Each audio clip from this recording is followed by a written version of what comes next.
ये कहानी शुरू होती है गुरुग्राम से। गुरुग्राम के अंदर एक उद्योग विहार है और उस उद्योग विहार में एक बीपीओ हुआ करता था। बीपीओ यानी कॉल सेंटर।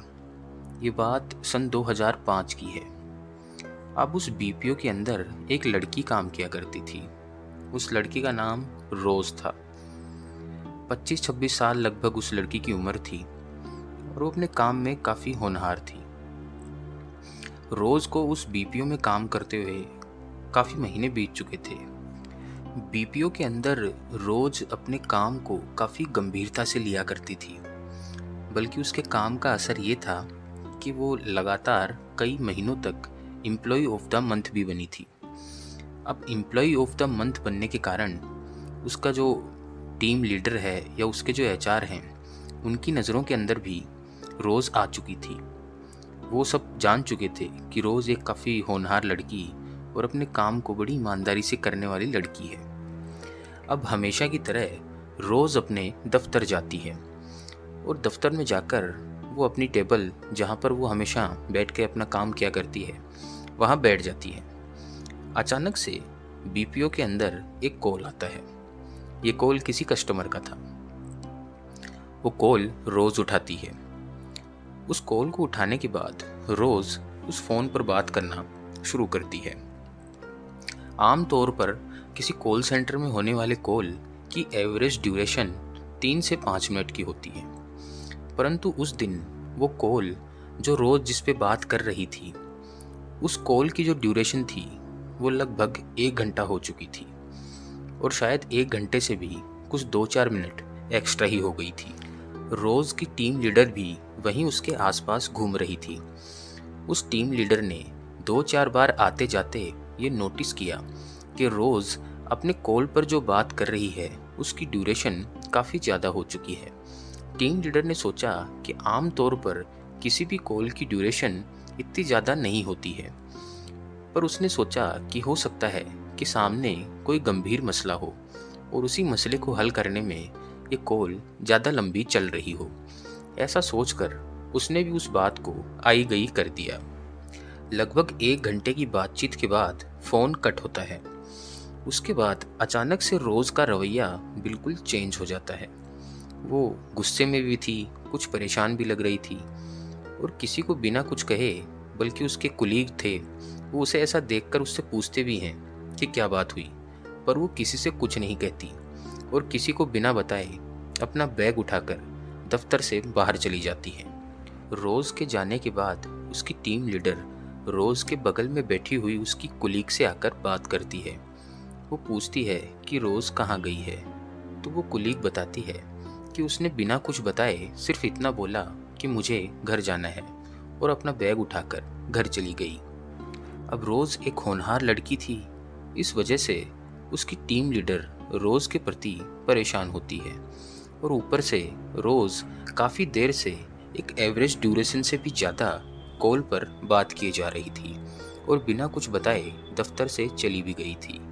इस वजह से उसकी टीम लीडर उस कॉल को जांचने का फैसला करती है। अब वो जैसे ही उस टर्मिनल पर उस कॉल को देखती है तो उस टीम लीडर की हवा खराब हो जाती है। उस टर्मिनल पर ये दिखाई दे रहा था कि रोज़ तो किसी से 1 घंटे तक बातें किए जा रही थी, पर सामने से कोई भी कॉल नहीं आया था। अब वो टीम लीडर सोचती है कि जब कोई कॉल ही नहीं आया तो रोज़ किससे इतनी देर से बातें किए जा रही थी।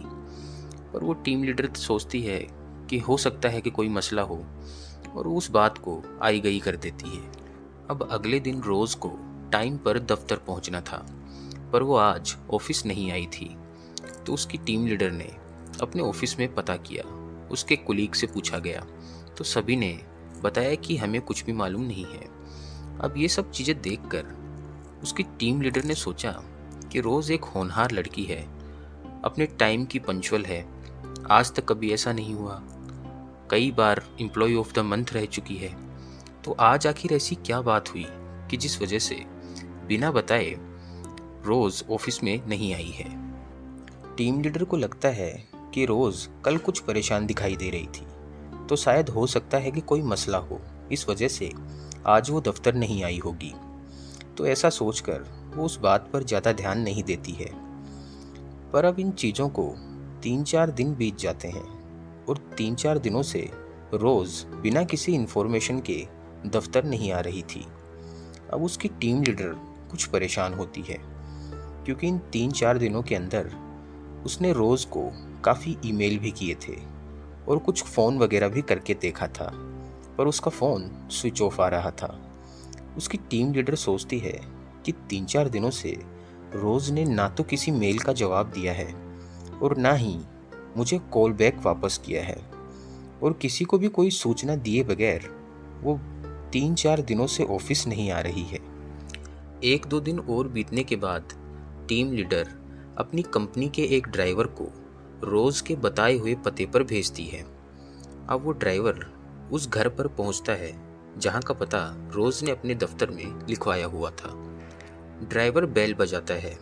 बेल बजने के बाद उस घर का मालिक दरवाज़ा खोलता है। वो ड्राइवर बोलता है कि मैं इस कंपनी में काम करता हूँ और हमारी कंपनी की एक एम्प्लॉई 5-6 दिनों से बिना कुछ बताए दफ्तर नहीं आ रही है। मकान मालिक उस ड्राइवर से उनके एम्प्लॉय का नाम और उनके दफ्तर का पता पूछता है। ड्राइवर उनको सारी इन्फॉर्मेशन दे देता है। अब मकान मालिक बोलता है कि इस नाम की कोई भी लड़की हमारे यहाँ पर किराए पर नहीं रहती है। तो ड्राइवर कहता है कि नहीं, ऐसा नहीं हो सकता। मैंने खुद ने कई बार इस गेट के सामने रोज़ को ड्रॉप किया है और मैं अक्सर कई बार यहाँ से उसे पिक करके दफ्तर भी ले गया हूँ। मकान मालिक बोलता है कि हो सकता है उन्होंने आपके दफ्तर में गलत पता लिखवाया हो और वो यहाँ इस गेट के सामने उतरकर आस पड़ोस के किसी दूसरे मकान में रहती हूँ, पर हमारे यहाँ तो नहीं रहती।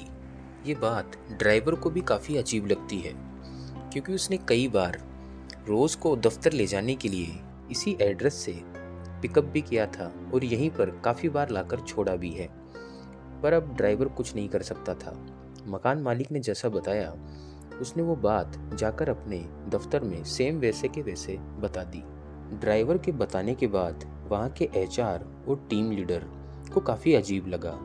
उन्होंने सोचा कि रोज़ ने दफ्तर में अपना पता गलत क्यों लिखवाया था, पर उन्हें लगा कि कई बार एम्प्लॉई अपनी प्राइवेसी या किन्हीं और कारणों की वजह से अक्सर ऑफिस वगैरह में अपना पता गलत लिखवाते हैं। तो हो सकता है कि ऐसे ही कुछ कारणों की वजह से रोज़ ने अपना पता गलत लिखवाया हो और वो वहीं ड्राइवर के साथ तो वहीं उस गेट पर उतरती हो, पर उसी एरिया के अंदर कहीं आस पड़ोस में किसी दूसरे घर पे रहती हो। अब रोज़ का असली एड्रेस जानने का फैसला किया जाता है। इस प्रोसेस में थोड़ा समय लगता है, पर रोज़ के असली माँ बाप का पता चल जाता है और ये पता गुरुग्राम से बाहर का था। उसके बाद वो बीपीओ से अपने एक कर्मचारी को रोज़ के नए एड्रेस पर भेजा जाता है और वो कर्मचारी जब उस नए एड्रेस पर पहुंचता है तो वहाँ उसकी मुलाकात रोज़ के माता पिता से होती है। वो उनसे बोलता है कि आपकी बेटी गुरुग्राम के अंदर इस कंपनी में काम करती है और वो काफ़ी दिनों से बिना किसी इन्फॉर्मेशन के दफ्तर नहीं आ रही है। इसी चीज़ को जानने के लिए कंपनी की तरफ से मैं आपके पास बात करने के लिए आया हुआ हूँ। उसके माँ बाप पूछते हैं कि वो कितने दिनों से आपके ऑफिस नहीं आ रही है, तो वो एम्प्लॉय बताता है कि यही लगभग कुछ 20-25 दिनों से वो ऑफिस नहीं आ रही है। उसके बाद उसके माँ बाप जो बात उसे बताते हैं वो सुनकर उस एम्प्लॉय के पैरों तले ज़मीन खिसक जाती है। वो कहते हैं कि रोज़ को मरे हुए 8 साल का समय बीत चुका है और आप जैसा बोल रहे हो ऐसा हरगिज़ नहीं हो सकता। ये बात सुनकर वो एम्प्लॉय उनसे कहता है कि आप ज़रूर मजाक कर रहे होंगे, क्योंकि आज से 20-25 दिनों तक वो मेरे साथ ही काम किया करती थी और मेरी भी कई बार उससे मुलाकात हो चुकी है। पर उसके माँ बाप बोलते हैं कि हो सकता है कि आपके यहाँ पर कोई लड़की काम करती हो, पर आपको गलतफहमी हुई है। हमारी रोज़ को मरे हुए 8 साल का समय बीत चुका है। और उसके माँ बाप उन्हें अपने घर में लगी हुई रोज़ की तस्वीर भी दिखाते हैं और वो तस्वीर देखकर वो एम्प्लॉय काफ़ी घबरा जाता है, क्योंकि ये वही लड़की थी जिससे वो दफ्तर में 20-25 दिनों पहले तक कई बार मिल चुका है।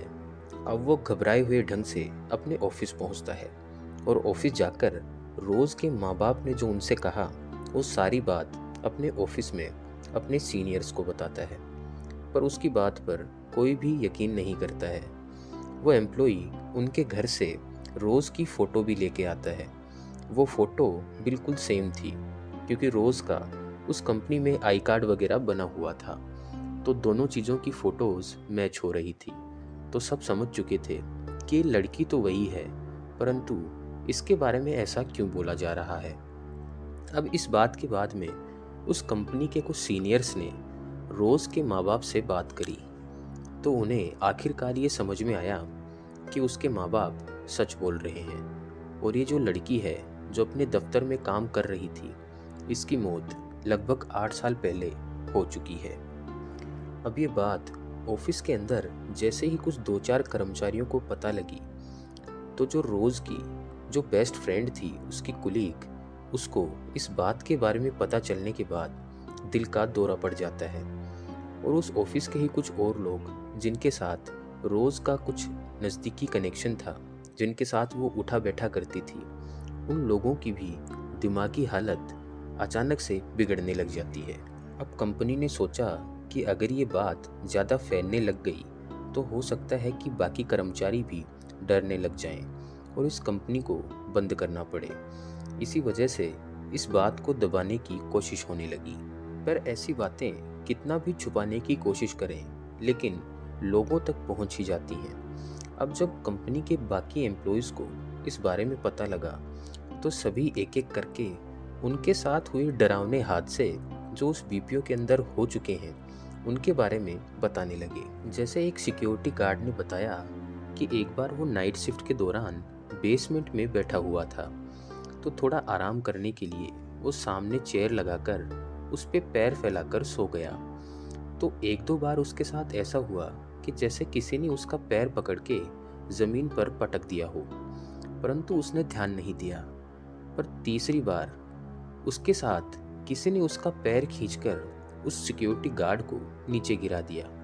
ऐसा देखकर वो डर के वहाँ से भागकर ऊपर आता है और उसने सभी को बताया, पर किसी ने उसकी बात का भरोसा नहीं किया। किसी ने कहा कि हो सकता है कि इसने नींद में कोई सपना देखा हो, या कुछ कहने लगे कि हो सकता है शराब के नशे में ये सब बहाने कर रहा हो। ऐसे ही और एम्प्लॉयज़ ने बताया कि उन्होंने रात में कई बार लिफ्ट को अपने आप खुलते और बंद होते देखा है, जबकि लिफ्ट के अंदर कोई नहीं होता था। कई बार लिफ्ट की पावर सप्लाई अचानक से बंद और चालू होने लग जाती थी। कई एम्प्लॉयज़ ने बताया कि जब वो रात को बाथरूम में जाते हैं तो उन्हें बाथरूम से कभी किसी महिला के चिल्लाने की आवाज़ आती है, तो कभी किसी महिला के रोने की आवाज़ आती है। ये सब एक्सपीरियंस, ये सारी घटनाएं उन एम्प्लॉयज़ के साथ हो रही थी, परंतु किसी शर्म के मारे कि हो सकता है कि कोई भरोसा नहीं करेगा, या डर के मारे उन्होंने कभी ये बातें किसी को नहीं बताई थी। पर जब रोज़ की ये कहानी उन लोगों के सामने आई, तो सभी के दिलों में छुपी हुई ये घटनाएं उजागर हो गई। रोज़ की ये कहानी आज भी गुरुग्राम के उद्योग विहार की गलियों में गूंजती है। सभी लोग कहते हैं कि इस बात का कोई ऑफिशियल या पुलिस रिकॉर्ड तो नहीं है, परंतु ये कहानी हम सभी ने सुनी है। जबकि 2005 में जो पुलिस वाले उस दौरान काम किया करते थे, उनसे पूछने पर भी वो यही बताते हैं कि इस बात की कंप्लेंट तो किसी ने नहीं करी, या कोई किसी प्रकार की एफआईआर वगैरह तो रजिस्टर नहीं हुई है, पर इस बात के जीते जागते सबूत हमने भी उस दौरान देखे थे। हमने भी लोगों से रोज़ की ये कहानी सुनी थी।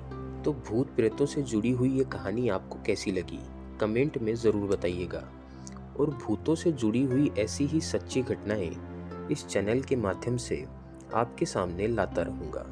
तो चैनल को लाइक और सब्सक्राइब करना ना भूलें। धन्यवाद।